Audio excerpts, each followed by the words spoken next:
Oh, sweet mama. Are you reading this at 3 a.m. while bouncing a wide awake baby who seems to think nighttime is party time?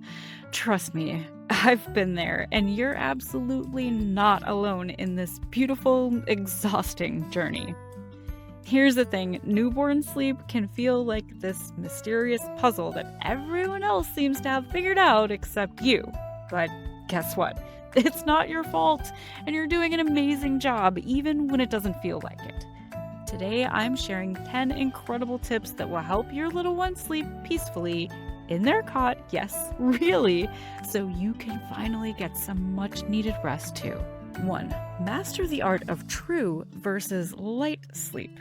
Here's something that blew my mind when I first learned it. Your baby might look wide awake when they're actually in light sleep. I know, right? It's like they're playing the ultimate trick on us sleep-deprived parents. Picture this. Your little one is fussing, moving their tiny arms around, making all sorts of adorable but concerning noises, but their eyes are closed. You might even notice their eyeballs moving under those precious eyelids. This is light sleep, mama, and newborns spend most of their sleep time here. Deep sleep is when your baby looks like an actual sleeping angel, completely still, breathing deeply, and so peaceful you'll probably find yourself checking to make sure they're still breathing. We've all been there. The magic happens every 40 minutes when babies naturally cycle between sleep phases. They might seem to wake up, but wait a moment before rushing in. Are they genuinely crying? Have they been fed in the last 2 to 3 hours? Is their diaper clean? If not, they might just be transitioning between sleep cycles and will settle back down on their own. Trust me, this tip alone will save your sanity. 2. Create the perfect sleep temperature. You know how you sleep better when your room is just the right temperature? Well, your baby is exactly the same. The sweet spot is between 65 and 70 degrees Fahrenheit. That's 19 to 22 degrees Celsius. And honestly, investing in a room thermometer was one of the best decisions I ever made. No more guessing games about whether your little one is too hot or too cold. Just check that thermometer and dress them accordingly. Those sleeping bag temperature guides are absolute lifesavers too. They take all the guesswork out of what your baby should wear based on the room temperature and the TOG rating of their sleep bag. Because let's be honest, mama, parenting a newborn is hard enough without having to play the are they comfortable guessing game every single night. 3. Embrace the power of darkness, even during day naps. I used to think babies needed to learn the difference between day and night right away. But here's the beautiful truth. They don't develop those circadian rhythms until 3 to 5 months. So right now, darkness is your absolute best friend. Make that room dark enough that you couldn't read a book in there. Why? Because when your baby comes into that light wake phase between sleep cycles, they won't be distracted by that shiny mobile, the interesting shadows on the wall, or the birds outside the window.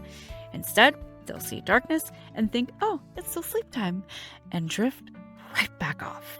Blackout curtains or even some strategically placed towels over windows can work wonders. Your future self will thank you for this investment. 4. Keep it quiet. Can we talk about that well-meaning advice that babies need to learn to sleep through noise? Honey, that's complete nonsense, and it used to drive me absolutely crazy. Think about it. Do you sleep well in a noisy environment? Of course not.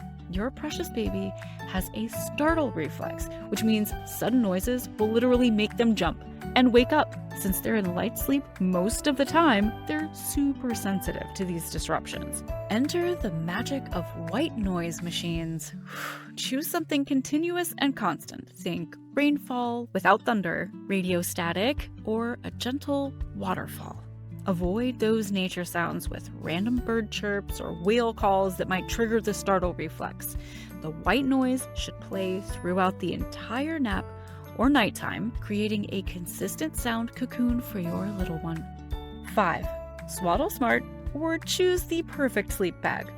Oh mama, swaddling can be an absolute game changer. It mimics that cozy womb environment your baby just left, keeping them secure and warm without overheating, which is super important for safe sleep.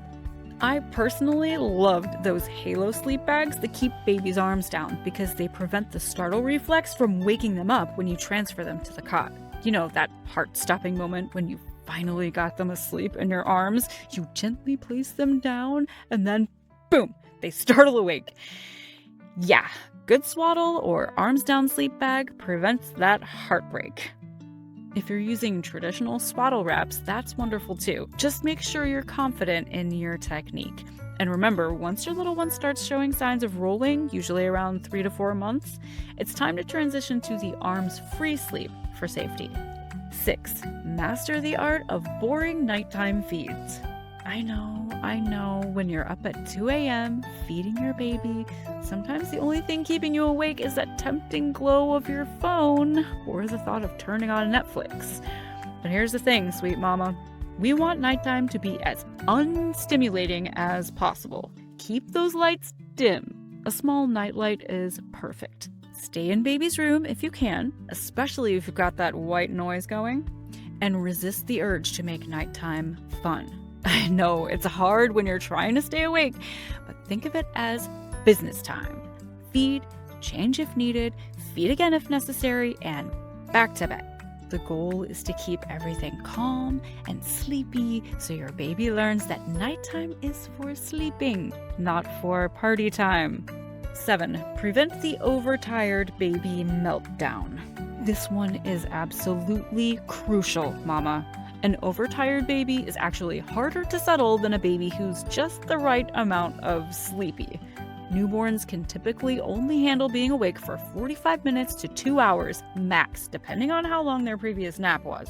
Watch for those sleepy cues. Eye rubbing, yawning, looking away from you, or just zoning out. When you see these signs, it's time for sleep. If they had a long nap, 3+ hours, they might be able to stay up for closer to 2 hours. But if it was a short cat nap, 20 to 40 minutes, they'll probably need to go back down after just 45 minutes.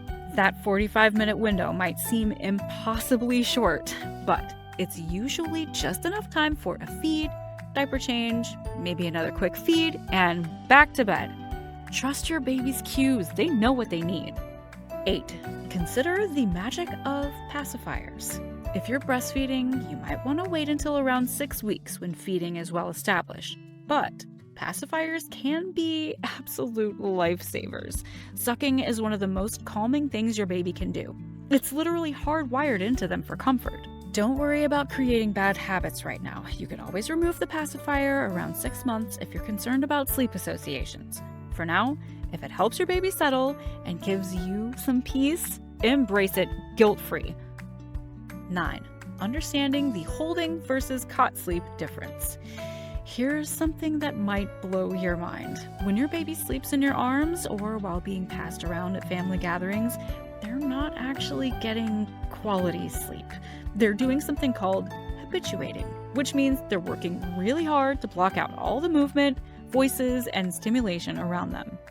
You'll probably notice that after these social sleeping sessions, your baby wakes up fussier than usual. That's because they didn't get the deep, restorative sleep they needed. I'm not saying never let anyone hold your sleeping baby because those snuggles are so precious, but just be aware that the next nap should probably be in a quiet, dark room where they can truly rest. 10. Create a consistent sleep environment. This final tip ties everything together beautifully. Consistency is your secret weapon, mama. When your baby's sleep environment is predictable, same room temperature, same darkness level, same white noise, same swaddle or sleep bag, they start to recognize these cues as sleep time.